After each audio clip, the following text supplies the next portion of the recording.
हमारे साथ बातचीत करने के बीजेपी के राष्ट्रीय प्रवक्ता प्रेम शुक्ला जी। सर, कांवड़ यात्रा पर जो खाने पीने की जो दुकानें पड़ेंगी उन पर नाम लिखने को लेकर लगातार विवाद चल रहा है। पहले एसटी हसन का बयान आया, उसकी तुलना जो पहलगांव आतंकी हमला हुआ उससे कर दी। अब ओवैसी जो है वो कह रहे हैं कि पैंट उतार के चेक करने की बात चल रही है कि आधार कार्ड नहीं दिखाएंगे तो पैंट उतार के चेक करेंगे। पुलिस क्या कर रही है, ये किस तरह का ये यात्रा की बात कर रहे हैं?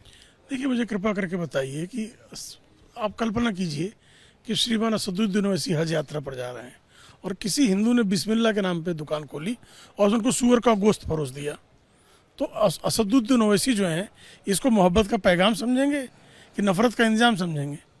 तो श्रीमान असदुद्दीन ओवैसी बारंबार जिस तरह से मुस्लिम समाज के लोगों ने अपनी दुकानों को हिंदुओं के नाम पर खोलकर जिस तरह से उनके भोजन में थूकने का काम, उनके भोजन में पेशाब करने का काम, जिस तरह से उनके धर्म को भ्रष्ट करने का कुकर्म किया, गौमांस मिलाने तक के मामले सामने आए, तो फिर उसमें जो है उनकी असलियत सामने लाने में क्या समस्या है?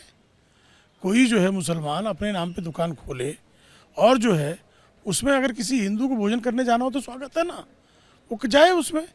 लेकिन कोई जो है जो व्रत, पवित्र व्रत करके जिन्होंने अनुष्ठान में जो हिंदू है उस अनुष्ठान को भंग करने के लिए अगर कोई जानबूझकर षड्यंत्र रच रहा हो तो ऐसे षड्यंत्रकारी के खिलाफ क्यों कार्रवाई नहीं होनी चाहिए?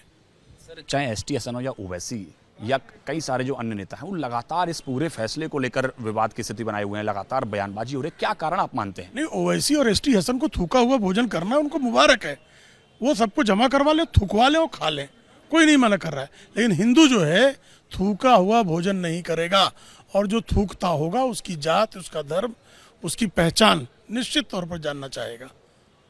सर, इसके अलावा ओवैसी ने जो है जो बिहार में वोटर लिस्ट का जो सर्वे की चुनाव आयोग की जो फैसला है उसको लेकर भी सवाल उठा रहे हैं कि जो अधिकार है वोट देने का मतदाताओं का उसको छीनने की कोशिश हो रही है, कहीं ना कहीं जनता के साथ धोखा बता रहे हैं। कैसे छीनेंगे? जब आपका परिचय और आपका परिचय के साथ प्रमाण मांग रहे हैं तो यह तो आपके मत को पुष्टिकृत कर रहे हैं। अवैध बांग्लादेशियों और रोहिंग्या को वोट देने का इस देश में अधिकार नहीं है।